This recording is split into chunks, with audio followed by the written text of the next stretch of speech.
just last week published this book, which is their program of films. But as you can see, it's like, what is it, 8,000 pages long? Yeah.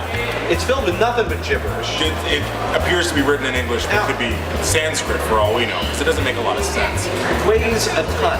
Yeah. So we're going to tell you how to read this book, what the things in the book really mean. So for example, page 276, the film is called Hereafter, and this is a quote from the book. Without names, without pasts, Pandagama's characters serve as reflections of the dehumanizing traumas of war. We don't want that. We want characters. We want people. We don't want meaningless symbols. Empty vessels through which we can pour our own experience. If you want to show us the dehumanizing effects of war, I'd say dramatize it in a story with people. With humans. Yes. Yeah, okay. And every year, can I have this for a second? Yeah. There are movies that sound terrible, and I have figured out why or how you as a person going can figure out what terrible movies are good for. And that is the top paragraph in column 2. That's ground zero. The top paragraph in column 2, where you can read things like on page 101, this movie in another country is described as a fresco of human wants.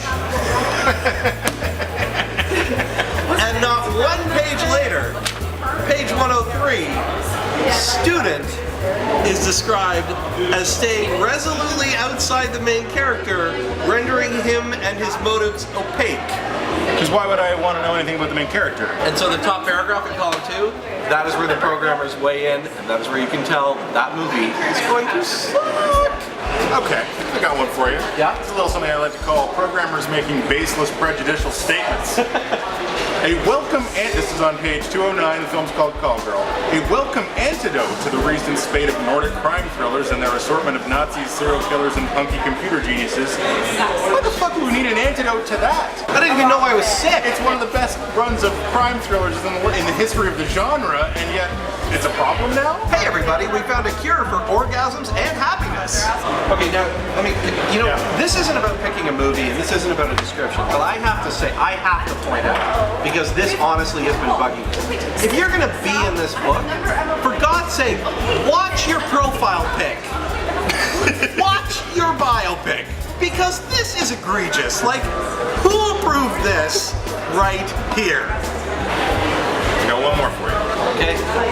This is called The Book Will Tell You the Truth. Read the book. Page 281, 3 kids. In this intimate coming-of-age story, Tedeschi uses an observational and improvisational approach to capture the lives of his 3 young protagonists. That means he found 3 kids, thought they looked neat, and filmed them making shit up for a really long time. Until he got enough. Until he got enough. Not enough. Doesn't mean it's a good movie. Doesn't mean anything. No. So one last thing, because you're absolutely right. If you read the book, it'll tell you the truth. Here's something else it'll tell you.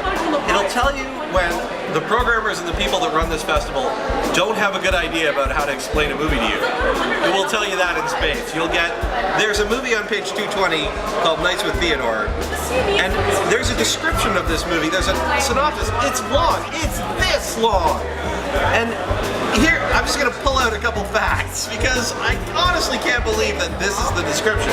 So basically, there's a couple, they go home, then they go to the park. Then the park is closed for the night, then they climb a fence. Then they explore, then they sleep under a tree. Then the next night they go back, then the park is locked, then there's a pavilion, and then people start, there's a love story, and then there's archival footage and ghosts, and then after that there's more people, then there's a doctor that comes in who's studying the park. Like, I'm not even halfway.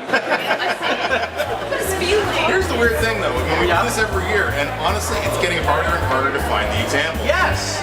Are they watching these videos? Yes! Are they learning from us? Yes. Yes.